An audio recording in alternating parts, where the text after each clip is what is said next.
Amigos do nosso canal DIP Direito Público no YouTube.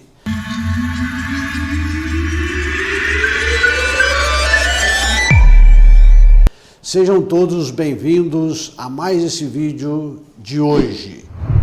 Eu, como já disse no vídeo anterior, onde eu falei sobre como se aplicar a nova lei de licitações, a Lei 14.133 de 2021, aos municípios com até 20 mil habitantes, foi o tema do último vídeo, que eu peço a você que assista para você continuar acompanhando a sequência dos nossos trabalhos. Eu continuarei falando hoje ainda sobre a Lei 14.133 e agora com outro enfoque e outro tema. Na chamada do vídeo eu coloquei o seguinte histórico: quantos servidores vou precisar para executar a nova lei de licitações, a Lei 14.133 de 2021. Esta lei foi publicada no dia 1º de abril de 2021. Ela vem vigorando concomitantemente ou paralelamente, vamos dizer assim, com a Lei 8.666 de 1993, e essas duas leis vão continuar vigorando juntas até o dia 31 de março de 2023. Nesta data, revoga-se de forma definitiva a Lei 8.666 de 93 e passa a vigorar de forma obrigatória e como norma única a Lei 14.133 de 2021.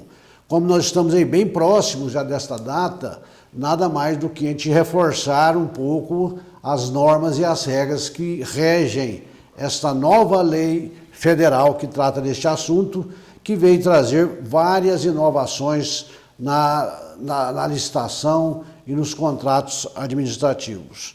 Esta nova lei criou várias atribuições complementares àquelas que já existiam na Lei 8.666 de 1993, envolvendo mais agentes públicos, dessa forma, podemos dizer, para que ela possa ser executada no seu novo formato de uma forma mais eficiente, tá certo? Então nós vamos ver hoje o seguinte: qual o número de servidores que eu vou precisar no meu setor de licitação para que eu possa executar esta nova lei de forma a atender os anseios da administração e aos anseios também do Poder Legislativo, da Câmara Municipal. Então, de antemão, eu já vou afirmar para vocês que eu vou precisar, no mínimo, de 9 servidores para atuar no setor de licitações. Nós não vamos ter mais a condição de executar esta lei, como vinha sendo feito por muitos municípios, principalmente aqueles menores, de estruturas menores, com uma comissão de licitação, um pregoeiro, às vezes uma equipe de apoio e nada mais. Então, hoje esse número está sendo ampliado. Vou precisar, no mínimo, de 9 servidores. Se eu considerar que, às vezes, eu vou ter que nomear, inclusive, os suplentes para atuar em substituição a esses servidores em determinados momentos, por impedimentos ou por alguma eventualidade, por faltas justificadas, coisas assim, esse número pode ser elevado para 18 servidores. Mas que eu vou precisar, no mínimo, na ativa, no dia a dia, são 9 servidores, tá certo? E esses servidores têm que preencher determinadas exigências e requisitos que a lei exige, tá? Então não basta ser servidor, tá? O que diz o artigo 7º, que eu vou ler para vocês agora, nos seus incisos de 1 a 3 desta Lei 14.133 de 2021. Os servidores, esses 9 pelo menos que eu vou precisar, precisam preencher pelo menos concomitantemente, ou seja, todos 3 requisitos no momento em que eles forem designados pelo presidente da Câmara ou pelo prefeito municipal. Isso tem que ser examinado. Então, esses servidores, esses 9, têm que preencher pelo menos 3 requisitos previstos nos incisos de 1 a 3 do artigo 7º da Lei 14.133 de 21. O primeiro requisito, diz o inciso 1 do artigo 7º, que esses servidores precisam ser preferencialmente servidores efetivos, servidores concursados e estáveis, ou seja, aqueles servidores que já cumpriram o seu estágio probatório. A lei não fala que tem que ser estável, mas nós devemos considerar que os estáveis são os servidores mais apropriados para ocupar esse cargo. Se você não tiver esses servidores, tudo bem, que coloque o que esteja ainda em estágio, mas não é interessante que se coloque esse pessoal. Se você puder colocar efetivos estáveis, melhor. A lei diz preferencialmente, e daí já surge uma discussão maior, que eu não preciso então de ser servidor efetivo. Olha, a ideia da lei não é essa. Quando se usa esse termo preferencialmente, é quando você não tem mesmo condição de preencher com os efetivos. Aí fazer o quê? Você vai ter que utilizar dos meios que você tem, tá? Você vai ter que utilizar dos cargos comissionados, dos contratados, para poder montar a sua equipe. Mas não vamos tomar isso como regra, isso é uma exceção mesmo quando se fala em preferencialmente, dando oportunidade para nomear outros tipos de servidores, senão aqueles efetivos. Senão nós vamos deixar a regra de lado para usar a exceção, não é essa a ideia. Esse preferencialmente, nós podemos até dizer que eles podem ser adotados para aqueles municípios que tenham menos de 20 mil habitantes, que estão aí com um prazo maior para se adaptar à nova lei, de 6 anos a partir da publicação da nova lei, que se deu em 1º de abril de 2021. Então, esses municípios considerados menores, com até 20 mil habitantes, têm até 1º de abril de 2027 para se adaptar às novas leis. E dispensar, inclusive, desses servidores efetivos que a lei fala nesse inciso 1 do artigo 7º. Então, o primeiro requisito, ser servidor efetivo do município. É a regra número 1. Segundo requisito, além de ser servidor efetivo, esse servidor tem que ter atribuições que estejam relacionadas a licitações e contratos. Quer dizer, servidores que já vêm trabalhando na licitação, aproveitar esse pessoal para trazer para este novo formato da lei para exercer essas funções. Então tem que ter o quê? Atribuições ou um perfil daquele pessoal que já está na administração, que tem experiência na área de licitação. Ou então, ainda diz o inciso 2, se não tiver essas atribuições relacionadas a licitações e contratos, esses servidores têm que possuir, vamos dizer assim, pelo menos formação compatível ou qualificação atestada por certificação profissional emitida por escola de governo, criada e mantida pelo poder público. Ou aí, no caso, essa escola de governo pode ser, por exemplo, algum curso que você tenha feito, algum congresso que você tenha participado, patrocinado pelo Tribunal de Contas do seu estado, né? Então, esse segundo requisito diz respeito à experiência desse pessoal. Ou ele tem a experiência, ou então ele vai ter que ter a qualificação própria para assumir esse cargo, né? Não posso colocar uma pessoa que não tem uma instrução adequada para participar deste novo quadro de pessoal que eu vou ter que formar. Então veja o seguinte, o que a lei quer dizer, eu tenho que ter um servidor efetivo, que é o primeiro requisito, tenho que ter um servidor com experiência para trabalhar no setor, e o terceiro requisito e último, quer dizer, além de ter que preencher esses dois, ser servidor efetivo e ter experiência, o terceiro requisito diz que o servidor a ser nomeado não pode ter cônjuge ou companheiro de licitantes ou contratados habitualmente da administração. O que quer dizer isso? Aquele nomeado não pode ter, do outro lado de pessoas que contratam com a administração, que sejam seus parentes, que o cônjuge, por exemplo, seja companheiro, tá certo? Daquelas pessoas que habitualmente estão acostumadas a contratar com a administração.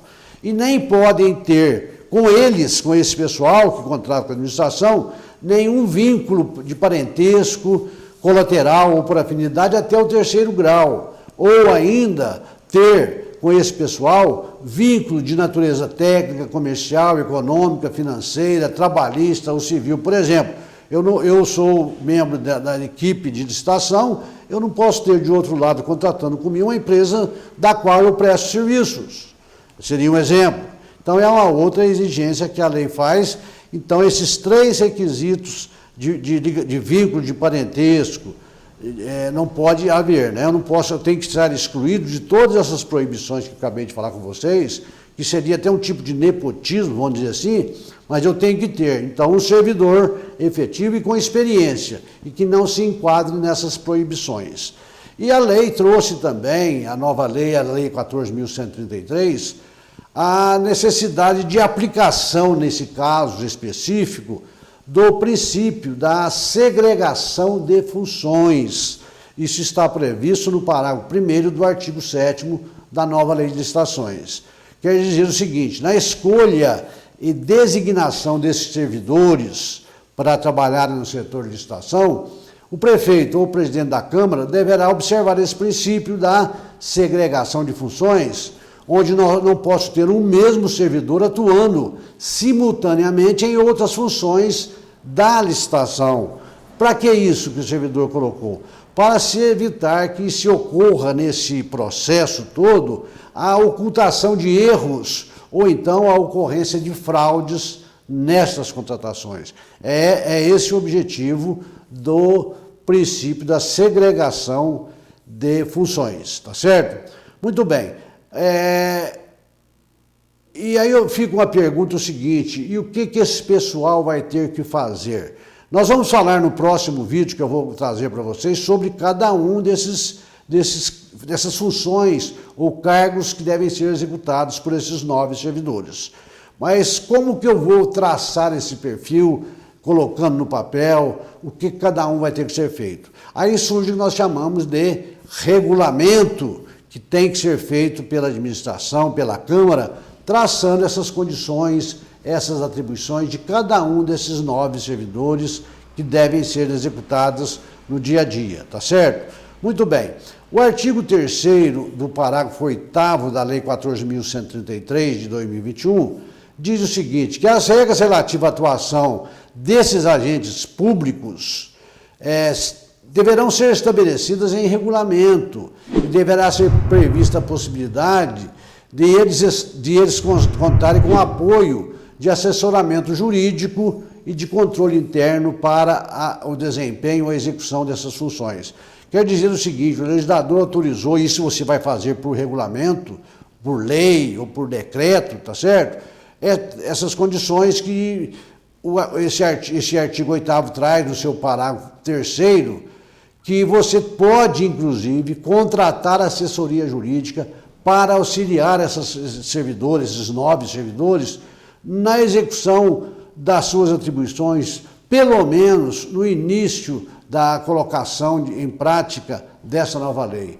Você fica facultado ao servidor pedir ao prefeito, pedir ao secretário, ao presidente da Câmara, que contrate uma assessoria jurídica, ou contábil, ou da área de engenharia, ou seja, relacionada a um determinado objeto que você vai fazer com mais frequência, ou para assessorar em todos os processos durante um período aí de 1 ano, 2 anos, sei lá, até que a máquina continue andando sozinha de forma correta, tá certo?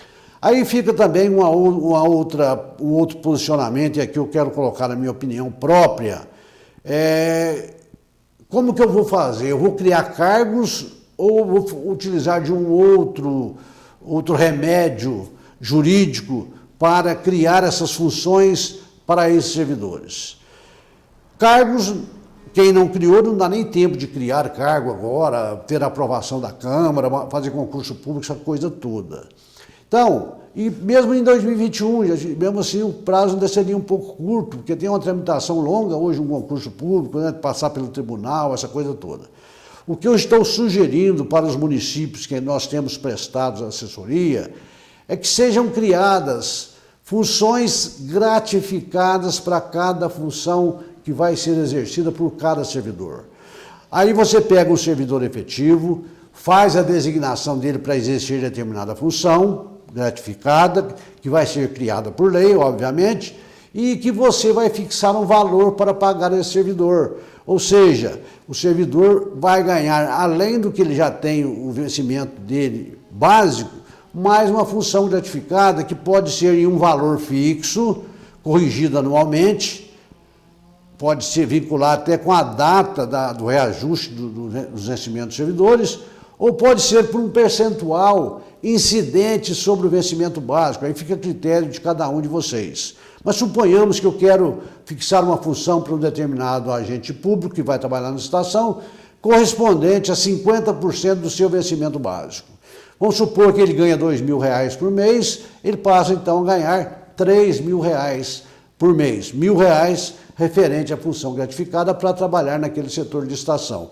Como eu posso fixar o valor de R$1.000, não falar em percentual, R$1.000 por mês para trabalhar nesse setor, cujo valor será corrigido anualmente de acordo com o índice e na mesma data em que for corrigido os vencimentos dos servidores. Então esse assunto é que eu trago para vocês nesse vídeo de hoje, falando sobre a quantidade de servidores que eu vou precisar para colocar em execução, num primeiro momento, esta nova lei de licitação, que vai vigorar de forma definitiva a partir de 1º de abril de 2021. Então eu quero chamar a atenção de você que é prefeito, de você que é presidente de Câmara Municipal, para que, se ainda não tomou, que tome imediatamente as medidas necessárias para que você possa criar logo esse grupo de trabalho, porque quando chegar o 1º de abril do ano que vem, todo esse pessoal, todo esse aparato tem que ser montado para que você consiga executar de forma eficiente essa nova lei.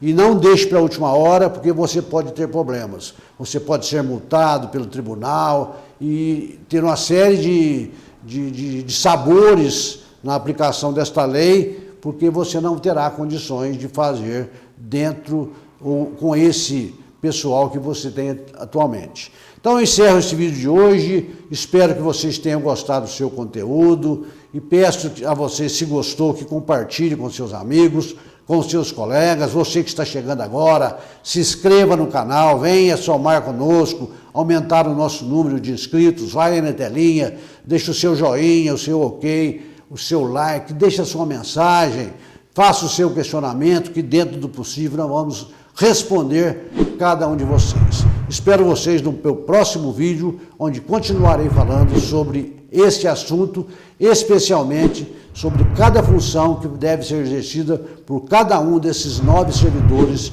que eu vou precisar. Até o próximo vídeo, se Deus quiser.